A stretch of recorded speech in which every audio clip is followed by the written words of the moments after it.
Good morning. It's Thursday morning, and today we read from Acts 27 through 12. 7 through 12. On the first day of the week, when we were gathered together to break bread, Paul talked with them, intending to depart on the next day. And he prolonged his speech until midnight.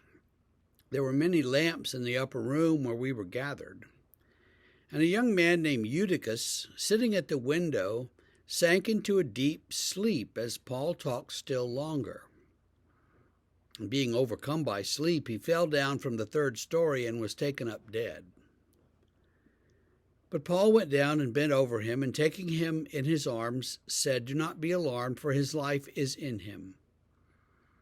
And when Paul had gone up and had broken bread and eaten, he conversed with them a long while until daybreak, and then departed. And they took the youth away alive, and were not a little comforted.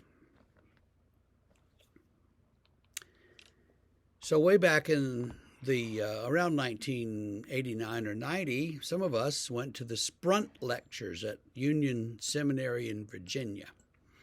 These are annual lectures given by somebody famous. And that year, they happened to be given by Old Testament scholar Walter Brueggemann. Well, we had a bunch of adventures getting down there, and so we got there late. But we got to the hall where he was to speak, and it was filled with Union graduates. We went upstairs, and a couple of seats were up there, and I ended up sitting in a windowsill. Now, this building was very old, probably the oldest one on campus. And so the walls were like 4 feet thick. A huge windowsill was a huge, deep thing. But the window was open, and it was kind of cool up there because it was hot in this hall. And Brueggemann started talking, and I looked over and leaned way over and looked down out the window and realized that we were like 40 feet up. So I didn't want to fall out that window. That was my experience with Eutychus. But Eutychus was in a situation like that. He was sitting in the window. Paul was talking and talking and talking and talking, and Eutychus began to fall asleep. And make a long story short, he fell out the window and was killed.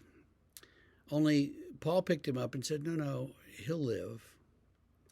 And he did. So what do we learn from this? Well, it's wonderful that Paul was able to revive this young man and bring him back to life and give him healing.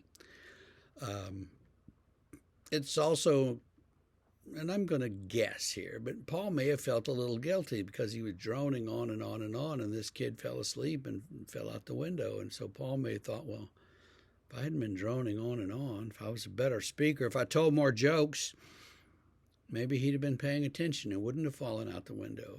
Who knows? But at any rate, he does fall out the window.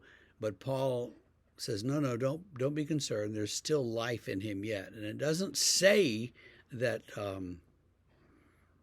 that Paul said anything or did anything dramatic. It just says that the kid was taken away alive. So he lived. I can tell you pretty much what Walter Brueggemann said in those Sprunt lectures, and so I did pay attention. I didn't fall asleep a bit, but that's for another day. At any rate, today then, think about this, and think about this a little spiritually. If something is droning on and making you bored, making you fall asleep,